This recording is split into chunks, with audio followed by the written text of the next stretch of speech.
Hello guys and welcome to another Destiny 2 video, but this time I'll be going over Trials of Osiris. Now, again, this is going to be my opinion, so if you see it differently, let me know in the comments down below. So, Bungie has decided to change almost all the aspects of Trials to make it more appealing to the wider audience, and I think they did a great job. Instead of resetting the card after 3 losses, you can still continue on the same card until you get those 7 wins, and are incentivized to not reset it afterwards, because the more wins you get, the more loot drops. Now, Flawless is still an option, and doing the same exact thing with a Flawless card will even get you more loot as well as Flawless loot like Adept Weapons. Now, speaking of loot, they've changed the way that Pinnacles are granted. So instead of having to get the Pinnacles on your 3rd, 5th, and 7th win, you actually would be able to get them after a certain amount of wins in terms of rounds, as well as when you get that last 7th win to complete the card. Now, on top of that, Bungie implemented a ranking system for trials just like the Crucible, which grants trial engrams that can be used at Saint 14 to roll weapons that you've already earned instead of hoping to get them in the game itself. Now, the biggest change is that they enabled matchmaking in Trials of Osiris, so instead of having to queue as a 3-stack fire team, you can go into Trials as a duo queue or even as a solo player. This is great because many players were not able to actually go into it because they weren't able to actually create a full fire team. Now, this is also a double-edged sword, because even though you will be queued in as a solo or duo queue, you still get matched up with full-fledged fire teams that are already set up.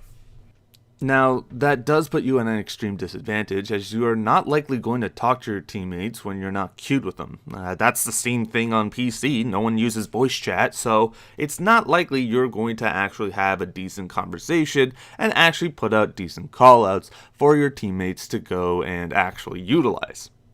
Now, does that mean you're at an instant loss for that match? Kind of, you have a high likely chance of that occurring, but it's not 100% you're screwed. I consider myself a good PvP player in D2, and I can easily hold my own. That being said, I'm not a member of Primal or G1, and I don't have the skills of Panda or Azrakros, for example. When it comes to playing as a solo queue against 3 stacks, unless you're confident that you can have the skills to carry the entire team on your back the entire match each and every time, there's a very low chance that you will get Flawless as a solo queue or even as a duo queue. Now, I know this is a hard truth and people are wanting a freelance option, which is in the works, but as much as I say that I would want that, I don't know if that is the fix that Trials will need. Because as of right now, Trials in the beginning has suffered in terms of population greatly, because of rampant cheating, recovs, and the way that their queue system worked back then kind of decentivized many new players from actually coming in, so it just left a lot of the sweatiest, cheatiest, and hackiest players in the game in the queue every weekend.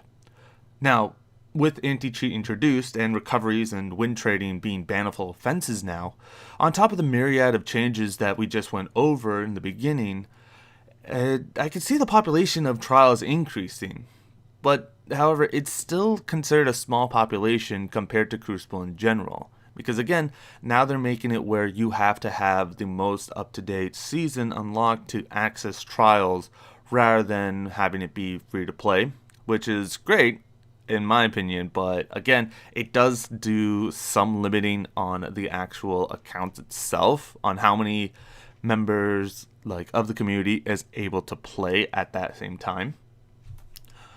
Now, there is a chance that this may, with the freelance option coming in, this may actually divide the population more than it should, which may cause longer wait times for matches and possibly going up against the same teams over and over again within the same queue.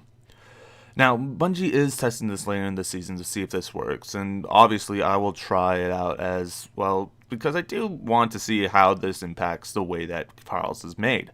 Now, again, what I'm saying is I'm hoping that this is the worst case scenario, because with how everything is, hopefully that freelance option incentivizes more people to come in who aren't in duo queues or in 3 stacks and actually would want to play the game more.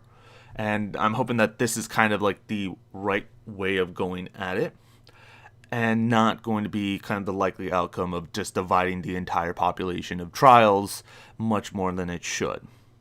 Now, another thing that I would kind of suggest is possibly instead of having the freelance option, maybe revamp the way that matchmaking works. Instead of showing us the numbers of players in the match queuing, have that be hidden, so people with 3 stacks don't manipulate it where they see it's already they're going up against a 3 stack and can just kind of queue dodge to avoid getting into that match. But that's one thing that you could do. Another thing is kind of make it so the more people that you have within your fire team, the higher chance of going for the 3 stack, as well as kind of making sure that you can make it where it really will take into account of, oh, they're in a 3 stack, they should only play against 3 stacks, or something of that sort, to avoid that mismanagement of 3 randoms just going up against a full fire team.